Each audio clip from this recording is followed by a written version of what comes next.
Alright, so while I'm waiting for my glue to dry, I've got this piece of steel bent up really close to where I want it. And so I've got 3 other pieces of steel that I need to bend to roughly the same amount so they kind of nest in there. So I'll just do that and we'll speed up the camera so you don't have to hear all the noise that takes.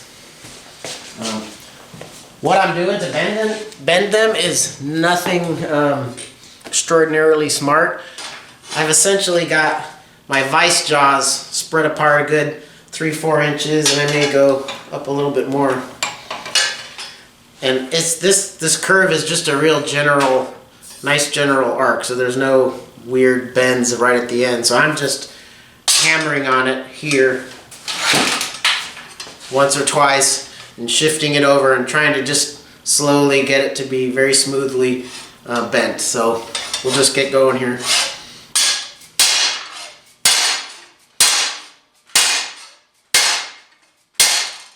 You don't want to smash, or I didn't smash my fingers, but man, it vibrates good when you're holding on to it. So gotta move that.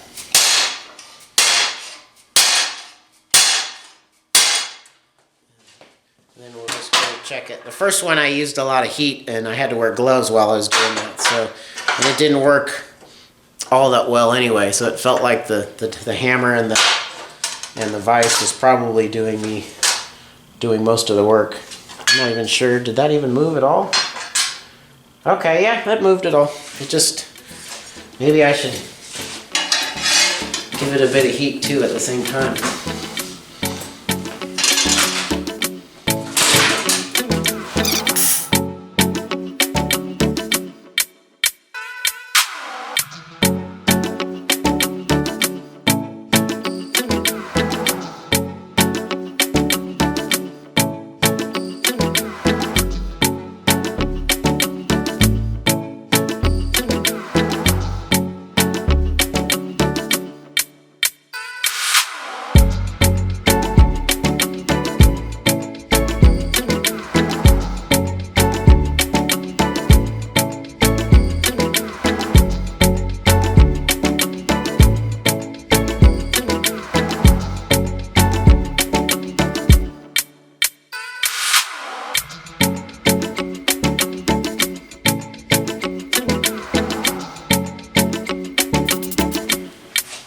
Got all 4 of these pieces fairly well curved. They're probably not perfect yet. I think what I'll have to do is really clamp them together once I get them scribed and really check the curvature on that. So I want to make sure that whatever I form over them is going to be really nice and smooth curve. I don't want to have to do any hammer and dolly stuff if I don't need to when I'm done. Although the weld joint will probably need that, but that's a whole different story and I've been expecting that. So I think that is it for now until my glue dries. And so next up I'll be scribing all these and seeing if I can get them to fit together. Alright, my glue on my wooden form is dry. I've got my piece of metal and I've kind of laid on some die-chem marking compound on the back, and so that's so I can get clamp this piece of metal behind my wooden form, and then I'll use kind of an X-Acto knife kind of just to etch the line in that marking compound using my wooden die as the form, and then what I'll do is I'll trim off that extra and then get on with the process of doing that 3 more times. And we'll see how that works.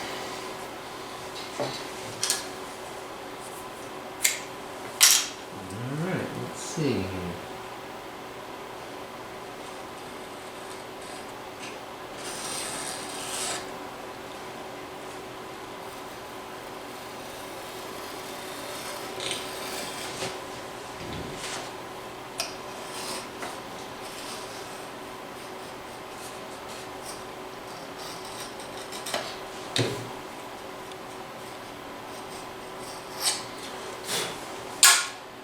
I think I got it. Make sure it's really good.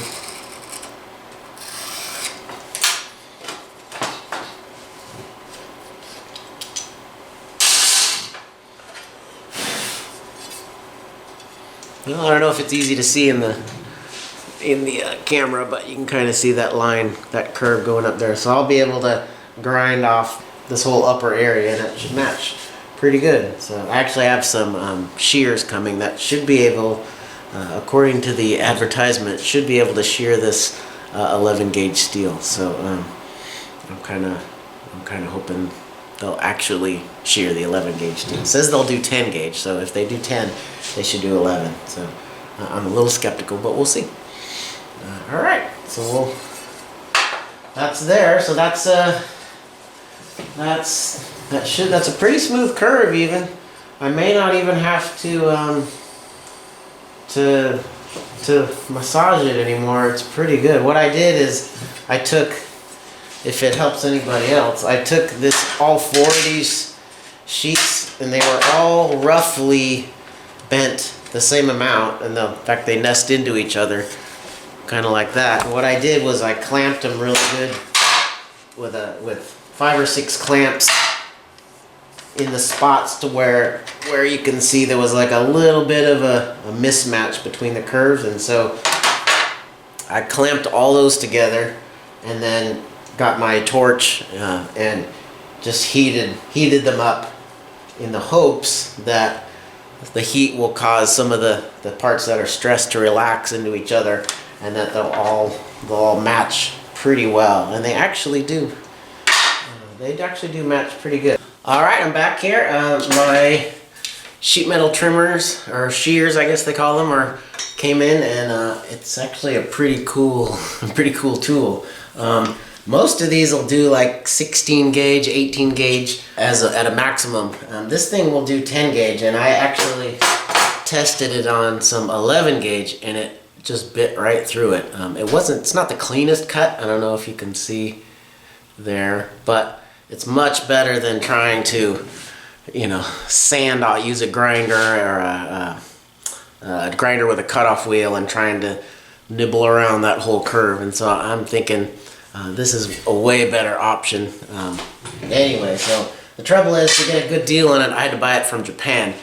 So it was like 150 or 200 bucks more expensive if you buy the version they use in the US.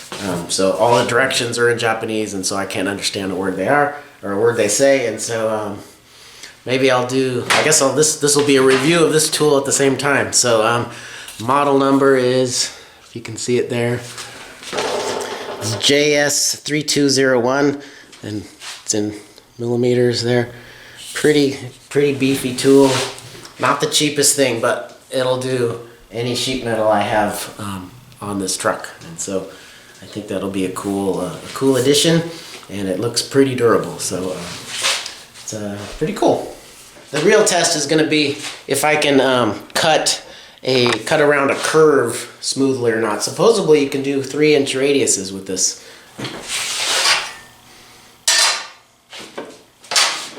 Let's see.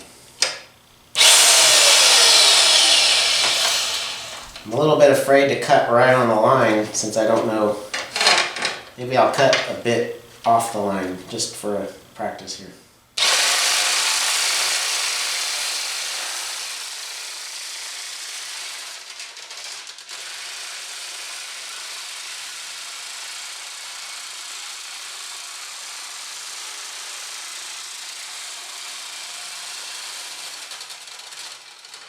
Cut off the line, but I got so close that I'm just going to go for it. I think this is, I don't know if you can see it, this is 1/8 inch or almost 1/8 inch steel, and so it's just slicing through that. I think the trouble is it's really powerful, and so when this thing bites in there, it's not really, can't get really fine-tuned curves and really smooth surfaces, but at least not on this thick of piece of steel. So but it's really close. I mean, you can kind of see my scribes there. I'm 1/16 of an inch or 1/8 of an inch, and that'll be much easier to flap disc those down so they're smooth.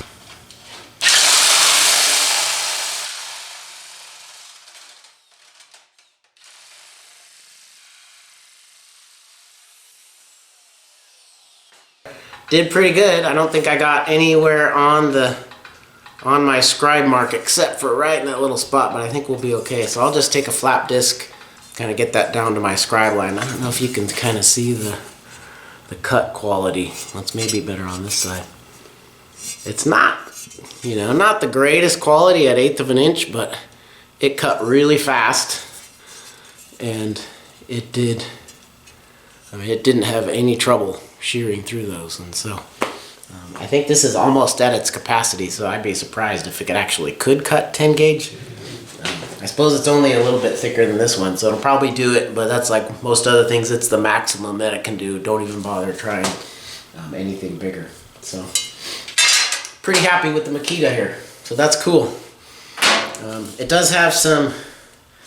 It's got some little gauges here. I think that's what those are. They're just to tell you like the maximum capacity that the sheet metal that you can cut. I'm not sure which one is which. It might be. I'm wondering if the thicker one is supposed to be for like aluminum and the thinner one's supposed to be for steel. But since the instructions are in Japanese, I don't actually understand what that means. And maybe if you know, you can kind of see that's the thing I'm talking about. So I may try and maybe look up the user manual for the English version and see. But pretty cool.